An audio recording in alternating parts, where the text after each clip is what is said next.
ಮೊದಲನೇ ಸಾರಿ ನನ್ನ ಚಾನಲ್ ನೋಡ್ತಾ ಇದ್ರೆ ಸಬ್ಸ್ಕ್ರೈಬ್ ಮಾಡ್ಕೊಳ್ಳಿ ಹಾಗೂ ಬೆಲ್ ಬಟನ್ ಕ್ಲಿಕ್ ಮಾಡಿ.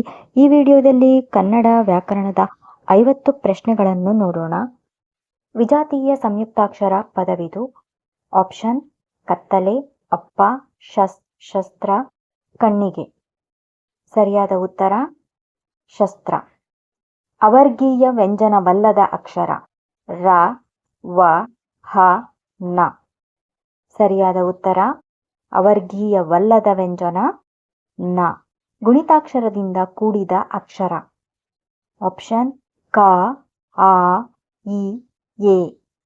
ಸರಿಯಾದ ಉತ್ತರ ಕ. ಕನ್ನಡ ವರ್ಣಮಾಲೆಯಲ್ಲಿರುವ ಅನುನಾಸಿಕಾಕ್ಷರಗಳ ಸಂಖ್ಯೆ: ಆಪ್ಷನ್: 2, 6, 5, 7. ಸರಿಯಾದ ಉತ್ತರ ಅನುನಾಸಿಕಾಕ್ಷರಗಳು 5.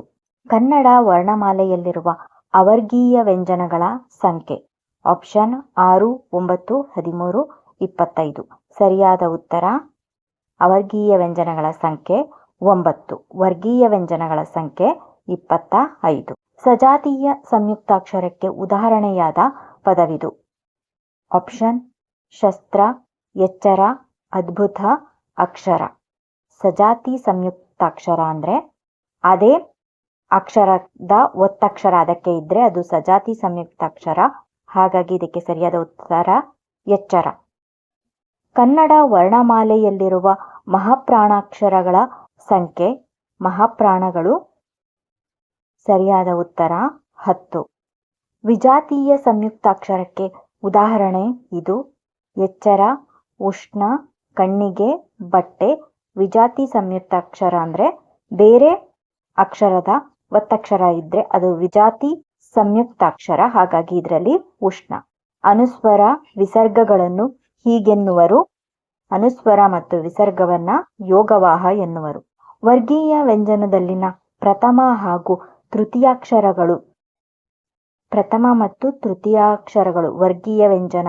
ತೃತೀಯಾಕ್ಷರಗಳು ಅಲ್ಪಪ್ರಾಣಾಕ್ಷರಗಳು. ತೃತೀಯ ವಿಭಕ್ತಿಯ ಕಾರಕಾರ್ಥ: ಕರ್ತಾರ್ಥ, ಕರಣಾರ್ಥ, ಆಪದಾನ, ಸಂಪ್ರದಾನ. ತೃತೀಯ ವಿಭಕ್ತಿ ಇಂದ ಅದು ಕರಣಾರ್ಥ. ಚತುರ್ಥಿ ವಿಭಕ್ತಿಯ ಕಾರಕಾರ್ಥವಿದು. ಆಪ್ಷನ್: ಸಂಪ್ರದಾನ, ಕರ್ಮಾರ್ಥ, ಅಧಿಕರಣ, ಸಂಬಂಧ. ಚತುರ್ಥಿ ವಿಭಕ್ತಿ ಗೆ, ಹಾಗಾಗಿ ಇದು ಸಂಪ್ರದಾನ. ಹಳೆಗನ್ನಡದಲ್ಲಿ ಅಧಿಕರಣ ಕಾರಕಾರ್ಥದ ವಿಭಕ್ತಿ ಪ್ರತ್ಯಯ: ಇಂದಂ, ಓಳ್, ಅಂ, ಅತ್ತಣಿಂದಂ. ಸರಿಯಾದ ಉತ್ತರ ಓಳ್. ಹಳೆಗನ್ನಡ ದ್ವಿತೀಯ ವಿಭಕ್ತಿಯ ಪ್ರತ್ಯಯವಿದು. ಮ, ಓಳ್, ಅತ್ತಣಿಂ, ಅಂ. ದ್ವಿತೀಯ ವಿಭಕ್ತಿ ಅನ್ನು, ಅಂ. ಸಾವಿತ್ರಿಯಲ್ಲಿ ಈ ಪದದಲ್ಲಿರುವ ವಿಭಕ್ತಿಯ ಹೆಸರು: ಅಲ್ಲಿ. ಅಲ್ಲಿ ಅನ್ನೋದು ಸಪ್ತಮಿ ವಿಭಕ್ತಿ, ಹಾಗಾಗಿ ಸಪ್ತಮಿ ವಿಭಕ್ತಿ. ಸಾವಿತ್ರಿಗೆ ಈ ಪದದಲ್ಲಿರುವ ವಿಭಕ್ತಿಯ ಪ್ರಥಮ, ದ್ವಿತೀಯ, ತೃತೀಯ, ಚತುರ್ಥಿ. ಚತುರ್ಥಿ ವಿಭಕ್ತಿ ಯಾವುದು? ಗೆ, ಹಾಗಾಗಿ ಇದು ಚತುರ್ಥಿ ವಿಭಕ್ತಿ. ಷಷ್ಠಿ ವಿಭಕ್ತಿಯ ಕಾರಕಾರ್ಥವಿದು. ಸಂಬಂಧ, ಅಧಿಕರಣ, ಸಂಪ್ರದಾನ, ಅಪಾದಾನ. ಷಷ್ಠಿ ಆ, ಹಾಗಾಗಿ ಸಂಬಂಧ. ಸಪ್ತಮಿ ವಿಭಕ್ತಿಯ ಕಾರಕಾರ್ಥವಿದು. ಸಪ್ತಮಿ ವಿಭಕ್ತಿ ಅಲ್ಲಿ, ಅಧಿಕರಣ. ಸಾವಿತ್ರಿಯೋಳ್ ಈ ಪದದಲ್ಲಿರುವ ವಿಭಕ್ತಿ: ದ್ವಿತೀಯ, ತೃತೀಯ, ಪಂಚಮಿ, ಸಪ್ತಮಿ. ಸರಿಯಾದ ಉತ್ತರ ಸಪ್ತಮಿ. ಸಪ್ತಮಿ ಅಲ್ಲಿ, ಹಳೆಗನ್ನಡದಲ್ಲಿ ಓಳ್, ಹಾಗಾಗಿ ಸಪ್ತಮಿ ವಿಭಕ್ತಿ. ಓಳ್ ಅನ್ನೋದು ಸಪ್ತಮಿ ವಿಭಕ್ತಿ. ಅಂತಃಕಾತ್ಮಜ ಪದವು ಈ ಸಮಾಸಕ್ಕೆ ಉದಾಹರಣೆ: ಬಹುವೀರ್ವಿ, ದ್ವಿಗು, ಗಮಕ, ಅಂಶಿ ಸಮಾಸ. ಇದು ಬಹುವೀರಿ ಸಮಾಸ.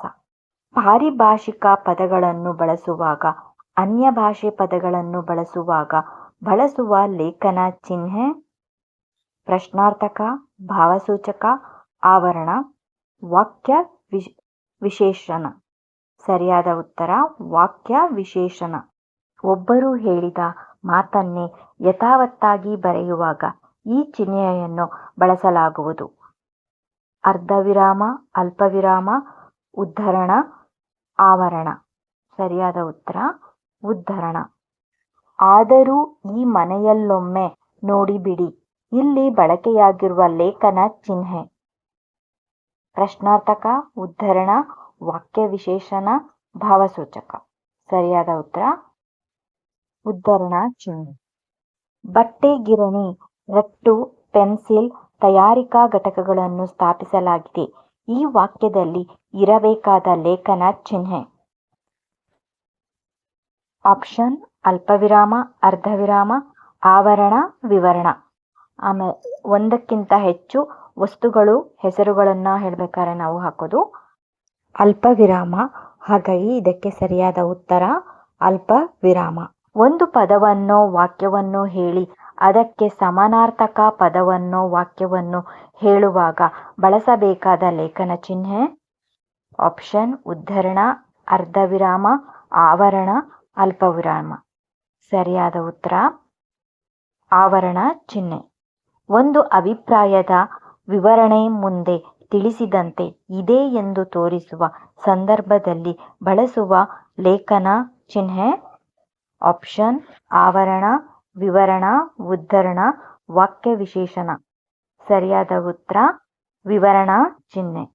ಅದರ ಅಭಿಪ್ರಾಯವನ್ನ ಅದರ ಮುಂದೆ ಹೇಳೋದು ಹಾಕಬೇಕಾಗಿರುವಂತಹ ಚಿಹ್ನೆ ವಿವರಣಾ ಚಿಹ್ನೆ.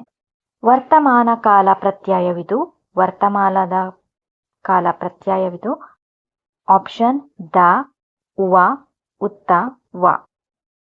ಉತ್ತ ವರ್ತಮಾನದ ಕಾಲದ ಪ್ರತ್ಯಯ ಉತ್ತ, ಭವಿಷ್ಯ ವ, ಭೂತಕಾಲ ದ. ಅನೇಕ ಉಪವಾಕ್ಯಗಳು ಒಂದು ಪ್ರಧಾನ ವಾಕ್ಯಕ್ಕೆ ಅಧೀನವಾಗಿದ್ದಾಗ ಉಪವಾಕ್ಯಗಳು ಮುಗಿದಾಗಲೆಲ್ಲ ಈ ಚಿಹ್ನೆಯನ್ನು ಬಳಸಲಾಗುವುದು. ಉದ್ಧರಣ, ವಾಕ್ಯ ವಿಶೇಷಣ, ಅರ್ಧವಿರಾಮ, ಪೂರ್ಣವಿರಾಮ. ಸರಿಯಾದ ಉತ್ತರ ಅರ್ಧವಿರಾಮ. ಯಾಕಂದ್ರೆ ಅದ್ರ ಬಗ್ಗೆ ನಾವು ಇನ್ನೂ ಹೇಳೋದಿದೆ, ಹಾಗಾಗಿ ಅರ್ಧವಿರಾಮ. ಯುದ್ಧಕ್ಕೆ ಹೋಗಿರುವ ತನ್ನ ಮಗನ ಕಣ್ಣುಗಳಂತೆಯೇ ಇವೆಯಲ್ಲ. ಇಲ್ಲಿ ಬಳಕೆಯಾಗಿರುವ ಲೇಖನ ಚಿಹ್ನೆ. ಪೂರ್ಣವಿರಾಮ, ಪ್ರಶ್ನಾರ್ಥಕ, ಭಾವಸೂಚಕ, ಅರ್ಧವಿರಾಮ. ಇಲ್ಲಿ ಬಳಕೆಯಾಗಿರುವುದು ಕ್ವಶನ್ ಮಾರ್ಕ್, ಪ್ರಶ್ನಾರ್ಥಕ ಚಿಹ್ನೆ. ಕ್ರಿಯಾಪದದ ಮೂಲ ರೂಪವನ್ನು ಹೀಗೆನ್ನುವರು. ಆಪ್ಷನ್ ಸರ್ವನಾಮ, ಧಾತು, ಸಂಧಿಪದ, ನಾಮಪದ. ಕ್ರಿಯಾಪದದ ಮೂಲ ರೂಪವನ್ನ ನಾವು ಧಾತು ಅಂತ ಕರಿತೀವಿ. ತಿನ್ನನು ಪದವು ಈ ಕ್ರಿಯಾಪದಕ್ಕೆ ಸೇರಿದೆ. ಆಪ್ಷನ್ ನಿಷೇಧಾರ್ಥಕ, ಸಂಭವನಾರ್ಥಕ, ವಿಧ್ಯರ್ಥಕ, ಸಾಮಾನ್ಯಾರ್ಥಕ. ಇಲ್ಲಿ ತಿನ್ನನು ಅಂದ್ರೆ ಅವನು ತಿನ್ನೋದಿಲ್ಲ, ಹಾಗಾಗಿ ನಿಷೇಧಾರ್ಥಕ ಪದವಾಗಿದೆ ಇದು.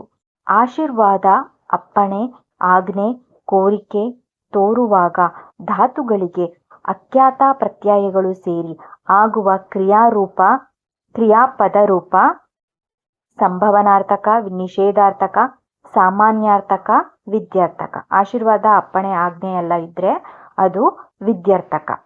ಲಿ ಅನ್ನೋ ಪದ ಬಂದ್ರೆ ಮಾಡಲಿ, ತಿನ್ನಲಿ, ಹೋಗಲಿ ಈ ರೀತಿ ಇದ್ರೆ ಅದು ವಿಧ್ಯರ್ಥಕ. ಸಂಭವನಾರ್ಥಕ ಕ್ರಿಯಾರೂಪಕ್ಕೆ ಉದಾಹರಣೆಯಾಗಿರುವ ಪದ ಮಾಡೋಣ, ಮಾಡನು, ಮಾಡಿಯಾನು, ಮಾಡಲಿ. ಸಂಭವನಾರ್ಥಕಕ್ಕೆ ಉದಾಹರಣೆ ಮಾಡಿಯಾನು. ಮಾಡಿದ್ರು ಮಾಡ್ಬೋದು, ಇಲ್ಲಾದ್ರೆ ಇಲ್ಲ, ಹಾಗಾಗಿ ಮಾಡಿಯಾನು. ನೋಡು ಧಾತುವಿನ ನಿಷೇಧಾರ್ಥಕ ರೂಪ. ನೋಡಲಿ, ನೋಡೆವು, ನೋಡದು, ನೋಡಿಯಾನು. ಸರಿಯಾದ ಉತ್ತರ ನೋಡದು. ನಿಷೇಧ ಮಾಡಬೇಕು ಅಂದ್ರೆ ನೋಡು, ನೋಡದು. ನೋಡಲಿ ವಿಧ್ಯರ್ಥಕ. ಮಾಡು ಧಾತುವಿನ ವಿಧ್ಯರ್ಥಕ ರೂಪ ಮಾಡೆವು, ಮಾಡಿಯಾರು, ಮಾಡರು, ಮಾಡಲಿ. ಲಿ ಅಂದ್ರೆ ಅದು ವಿಧ್ಯರ್ಥಕ. ಮಾಡಲಿ, ತಿನ್ನಲಿ, ಕುಡಿಯಲಿ, ಹಾಡಲಿ ಹಾಗಿದ್ರೆ ಅದು ವಿಧ್ಯರ್ಥಕ. ಓದಲಿ ಪದವು ಈ ಕ್ರಿಯಾರೂಪಕ್ಕೆ ಸೇರಿದೆ. ಆಗ್ಲೇ ಹೇಳ್ದ ಹಾಗೆ ಓದಲಿ, ಲಿ ಬಂದಿದೆ, ಹಾಗಾಗಿ ಇದು ವಿಧ್ಯರ್ಥಕ. ಸಕರ್ಮಕ ಧಾತುವಿಗೆ ಉದಾಹರಣೆ ಇದು.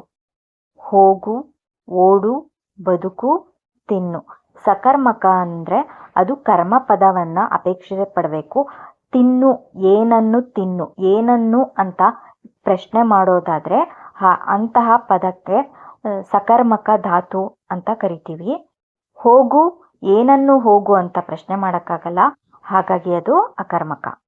ಅಕರ್ಮಕ ಧಾತುವಿಗೆ ಉದಾಹರಣೆ ಇದು: ನೋಡು, ಹಾಡು, ಮಾಡು, ಓಡು. ಓಡು ಅಕರ್ಮಕ. ಓಡು, ಏನನ್ನು ಓಡು ಅಂತ ನಾವು ಕೇಳಕ್ ಬರಲ್ಲ, ಹಾಗಾಗಿ ಇದು ಅಕರ್ಮಕ ಧಾತು. ನೋಡು, ಏನನ್ನು ನೋಡು. ಹಾಡು, ಏನನ್ನು ಹಾಡು. ಮಾಡು, ಏನನ್ನು ಮಾಡು. ಪ್ರಶ್ನೆ ಏನು ಅನ್ನೋ ಪ್ರಶ್ನೆ ಮಾಡ್ಬೋದು, ಹಾಗಾಗಿ ಅವು ಸಕರ್ಮಕ, ಇದು ಅಕರ್ಮಕ. ಸ್ವತಂತ್ರ ವಾಕ್ಯಗಳಾಗಿ ನಿಲ್ಲಬಲ್ಲ ಅನೇಕ ಉಪವಾಕ್ಯಗಳು ಒಂದು ಪೂರ್ಣ ಅಭಿಪ್ರಾಯದ ವಾಕ್ಯವಾಗಿದ್ದರೆ ಅದು ಸರಳ ವಾಕ್ಯ, ಸಂಯೋಜಿತ ವಾಕ್ಯ, ಮಿಶ್ರವಾಕ್ಯ, ಪ್ರಶ್ನಾರ್ಥಕ ವಾಕ್ಯ. ಸರಿಯಾದ ಉತ್ತರ ಸಂಯೋಜಿತ ವಾಕ್ಯ. ಒಂದು ಅಥವಾ ಅನೇಕ ವಾಕ್ಯಗಳು ಒಂದು ಪ್ರಧಾನ ವಾಕ್ಯಕ್ಕೆ ಅಧೀನಗಳಾಗಿರುವ ವಾಕ್ಯ ಸಾಮಾನ್ಯ ವಾಕ್ಯ, ಸಂಯೋಜಿತ ವಾಕ್ಯ, ಪ್ರಶ್ನಾರ್ಥಕ ವಾಕ್ಯ, ಮಿಶ್ರವಾಕ್ಯ. ಇದು ಮಿಶ್ರವಾಕ್ಯ. ಒಂದು ಅಥವಾ ಅನೇಕ ವಾಕ್ಯಗಳು ಒಂದು ಪ್ರಧಾನ ವಾಕ್ಯಕ್ಕೆ ಅಧೀನವಾಗಿದ್ದರೆ ಅದು ಮಿಶ್ರವಾಕ್ಯ. ಒಂದು ಪೂರ್ಣ ಕ್ರಿಯಾಪದದೊಂದಿಗೆ ಸ್ವತಂತ್ರವಾಗಿರುವ ವಾಕ್ಯ ಸಾಮಾನ್ಯ ವಾಕ್ಯ, ಸಂಯೋಜಿತ ವಾಕ್ಯ, ಪ್ರಶ್ನಾರ್ಥಕ ವಾಕ್ಯ, ಮಿಶ್ರವಾಕ್ಯ. ಸ್ವತಂತ್ರವಾಗಿರುವಂತಹ ವಾಕ್ಯ ಅದು ಸಾಮಾನ್ಯ ವಾಕ್ಯ. ಕಾರವಾರದಲ್ಲಿ ಮಲೇರಿಯಾ ವ್ಯಾಪಕವಾಗಿ ಹಬ್ಬಿತು. ಈ ವಾಕ್ಯವು ವಿಶೇಷ ವಾಕ್ಯ, ಮಿಶ್ರವಾಕ್ಯ, ಸಂಯೋಜಿತ ವಾಕ್ಯ, ಸಾಮಾನ್ಯ ವಾಕ್ಯ.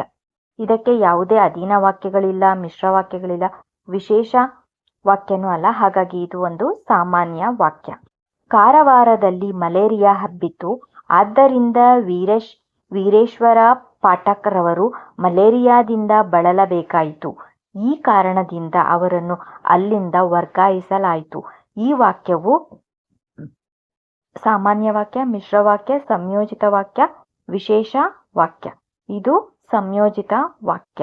ಏನಾದರೂ ಮಾಡಿ ಭಾರತದಲ್ಲಿ ಮೋಟಾರು ಕಾರ್ಖಾನೆಯನ್ನು ಸ್ಥಾಪಿಸಲು ವಿಶ್ವೇಶ್ವರಯ್ಯನವರು ನಿರ್ಧರಿಸಿದರಾದರೂ ಅವರ ನಿರ್ಧಾರಕ್ಕೆ ಬ್ರಿಟಿಷ್ ಸರ್ಕಾರದ ಅಪ್ಪಣೆ ದೊರೆಯಲಿಲ್ಲವೆಂಬ ವಿಷಯ ತಿಳಿದಾಗ ಅವರು ಬಹುವಾಗಿ ಮರುಗಿದರು.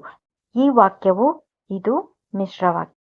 ಮರಗಾಲು ಪದದಲ್ಲಿ ಉಂಟಾಗಿರುವ ಸಮಾಸ ತತ್ಪುರುಷ ಸಮಾಸ, ಕರ್ಮಧಾರಯ ಸಮಾಸ, ದ್ವಿಗು ಸಮಾಸ, ಅರಿ ಸಮಾಸ. ಮರ ಪ್ಲಸ್ ಕಾಲು, ಮರದ ಪ್ಲಸ್ ಕಾಲು, ಮರಗಾಲು. ಇದಕ್ಕೆ ಸರಿಯಾದ ಉತ್ತರ ತತ್ಪುರುಷ ಸಮಾಸ. ಕೆಳಗಿನವುಗಳಲ್ಲಿ ದ್ವಿಗು ಸಮಾಸ ಪದವಿದು: ಕಾಲುಬಳೆ, ಕಾರ್ಮೋಡ, ಪಂಚರತ್ನ, ಬೆಂದಕಾಳು. ಇದಕ್ಕೆ ಸರಿಯಾದ ಉತ್ತರ ಪಂಚರತ್ನ. ಸಂಖ್ಯೆಗಳಿದ್ರೆ ಅದು ದ್ವಿಗು ಸಮಾಸ. ನಡುಮನೆ ಪದದಲ್ಲಿ ಉಂಟಾಗಿರುವ ಸಮಾಸ ಬಹುವೀರಿ ಸಮಾಸ, ಅಂಶಿ ಸಮಾಸ, ದ್ವಿಗು ಸಮಾಸ, ಅರಿ ಸಮಾಸ. ಇದಕ್ಕೆ ಸರಿಯಾದ ಉತ್ತರ ಅಂಶಿ ಸಮಾಸ. ಅಂಶ ಅಂಶಿಯಿಂದ ಕೂಡಿದ್ರೆ ಅದು ಅಂಶಿ ಸಮಾಸ. ಒಂದು ವಸ್ತುವಿನ ಮತ್ತು ಒಂದು ಜಾಗದ ಒಂದು ಭಾಗವನ್ನು ಮಾತ್ರ, ಅದರ ಒಂದು ಅಂಶವನ್ನು ಮಾತ್ರ ಹೇಳ್ತಾ ಇದ್ರೆ ಅದು ಅಂಶಿ ಸಮಾಸ. ಜುಳು ಜುಳು ಇಲ್ಲಿರುವ ವ್ಯಾಕರಣಾಂಶ: ಜೋಡು ನುಡಿ, ಅನುಕರಣಾವ್ಯಯ, ದ್ವಿರುಕ್ತಿ, ಅವ್ಯಯ. ಇದಕ್ಕೆ ಸರಿಯಾದ ಉತ್ತರ ಅನುಕರಣ ಅವ್ಯಯ. ಅಂದ್ರೆ ಒಂದು ವಸ್ತುವು ಒಂದು ಯಾವುದಾದರೂ ಶಬ್ದದ ಅನುಕರಣೆಯನ್ನು ಮಾಡಿದ್ರೆ ಅದು ಅನುಕರಣಾವ್ಯಯ. ಜುಳು ಜುಳು, ಸರಸರ, ಪಟಪಟ ಇವೆಲ್ಲ ಅನುಕರಣಾವ್ಯಯ. ಮನೆ ಮಠ ಇಲ್ಲಿರುವ ವ್ಯಾಕರಣಾಂಶ: ದ್ವಿರುಕ್ತಿ, ಜೋಡು ನುಡಿ, ಅನುಕರಣಾವ್ಯಯ, ಅವ್ಯಯ. ಇದರಲ್ಲಿರುವುದು ಜೋಡು ನುಡಿ. ಮನೆ ಮಠ. ಮೊಟ್ಟ ಮೊದಲು ಎಂಬ ಪದವು ಈ ವ್ಯಾಕರಣಕ್ಕೆ ಸೇರಿದೆ. ಅವ್ಯಯ, ಜೋಡು ನುಡಿ, ಅನುಕರಣಾವ್ಯಯ, ದ್ವಿರುಕ್ತಿ. ದ್ವಿರುಕ್ತಿ: ಮೊಟ್ಟ ಅಂದ್ರೂ ಮೊದಲಿಗೆ ಅಂತಾನೆ, ಮೊದಲು ಅಂದ್ರೂ ಮೊದಲಿಗೆ ಅಂತಾನೆ.